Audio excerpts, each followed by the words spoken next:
Halo para manusia akhir zaman yang penuh rasa kurang uang, apa kabarnya? Ya, terkadang hidup ini butuh perjuangan. Mulai dari berjuang untuk ekonomi, berjuang dari wabah penyakit, dan berjuang lari dari kenangan masa lalu. Nah, kali ini saya akan membahas salah satu sosok yang sangat suka menyebarkan penyakit. Jangan bilang kalau sosok itu adalah mantan. Kali ini banyak dosa ya. Gimana ini, Pak? Astagfirullahaladzim. Bapak gimana, Pak? Lihat kan, nggak bisa lepas jenazahnya dari kerandanya. Coba kita panggil tukang las saja.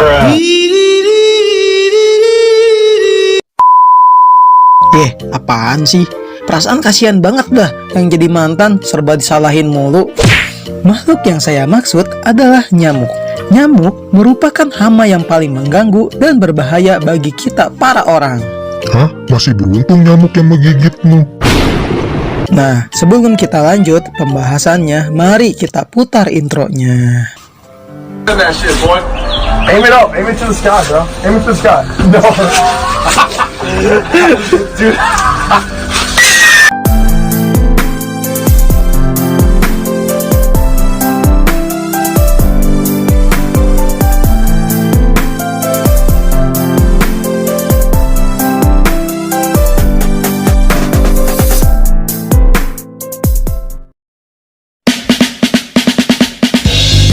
Nyamuk adalah hewan serangga yang termasuk dalam ordo Diptera, yang merupakan kerabatnya lalat, dan tergolong dalam famili Culicidae.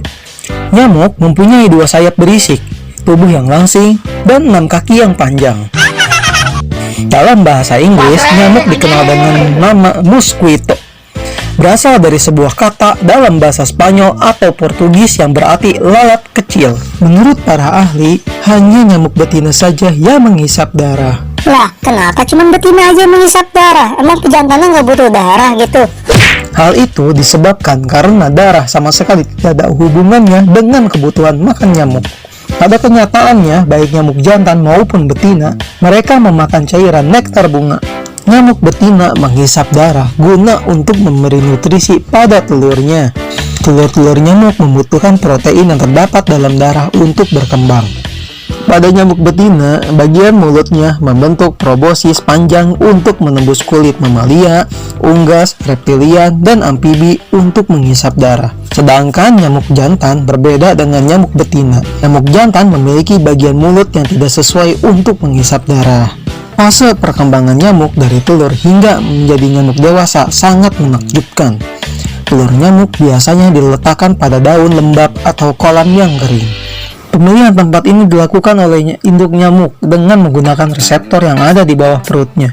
Reseptor ini berfungsi sebagai sensor suhu dan kelembapan. Beberapa spesies nyamuk meletakkan telur-telurnya saling berdekatan, membentuk suatu rakit yang bisa terdiri dari 300 telur.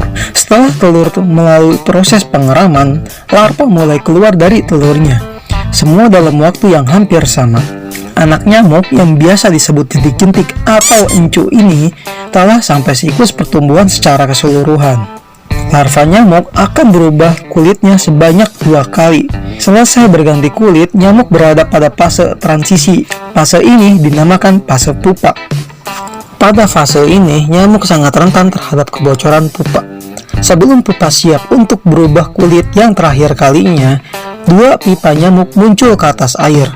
Pipa itu digunakan untuk alat pernapasan. Nyamuk harus keluar dari air tanpa kontak langsung dengan air, sehingga hanya kakinya saja yang menyentuh permukaan air. Siklus pertumbuhan nyamuk ini disebut sebagai metamorfosis sempurna. Wah, ribet juga ya masa hidup nyamuk. Banyak banget bertele-telenya.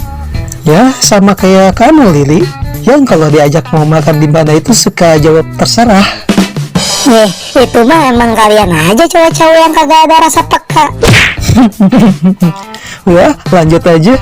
Jika di rumah atau teras rumah terdapat tempat-tempat yang banyak airnya atau bisa dijadikan tempat penampungan air, disarankan segera menutup atau menyingkirkannya.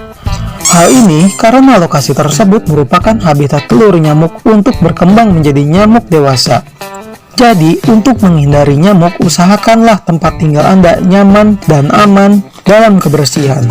Buanglah sampah pada tempatnya. Sebab kalau kita buang sampah sembarangan, besar kemungkinan sampah yang kita buang bisa menjadi wadah penumpukannya air. Entah dari air hujan atau air kencing. Hingga nyamuk akan bersarang di tempat tersebut. Kak Rep, aku ada ide nih. Daripada sampah numpuk dan berserakan di mana-mana, gimana kalau kita buang aja sampah-sampah itu ke segitiga bermoda? Pesawat sama kapal aja bisa terhisap kok di sana. Iya kan? Gimana ya? Ya mungkin pembahasan itu akan kita bahas di video selanjutnya. Ya sekarang kan kita lagi ngebahas nyamuk ya, bukan sampah. Ya udahlah, lanjut aja.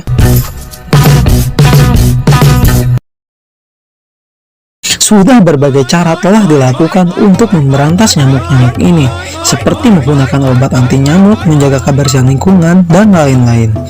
Akan tetapi, kasus penyakit yang disebabkan oleh nyamuk masih tetap saja beredar di mana-mana. Bahkan, nyamuk menjadi ancaman besar bagi manusia, sebab nyamuk sendiri adalah hewan penyebab kematian manusia terbesar di dunia. Menurut Kementerian Kesehatan Republik Indonesia, di tahun 2020 kemarin ada 71.633 kasus DBD di Indonesia dengan total kematian 459 orang. Sungguh jumlah yang banyak sekali ya.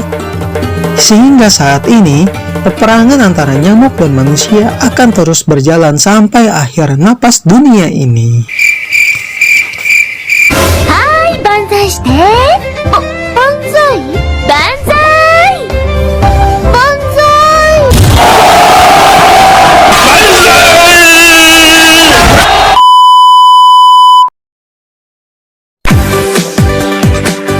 Ya, saya rasa cukup sekian pembahasan terkait nyamuk ini. Kita di sini sama-sama belajar, jadi mohon maaf bila admin memiliki banyak kesalahan atau minimnya informasi yang admin sampaikan. Untuk kalian yang memiliki pendapat, kritik, dan saran, jangan ragu-ragu untuk tulis di kolom komentar. Sekian dari saya, sampai jumpa.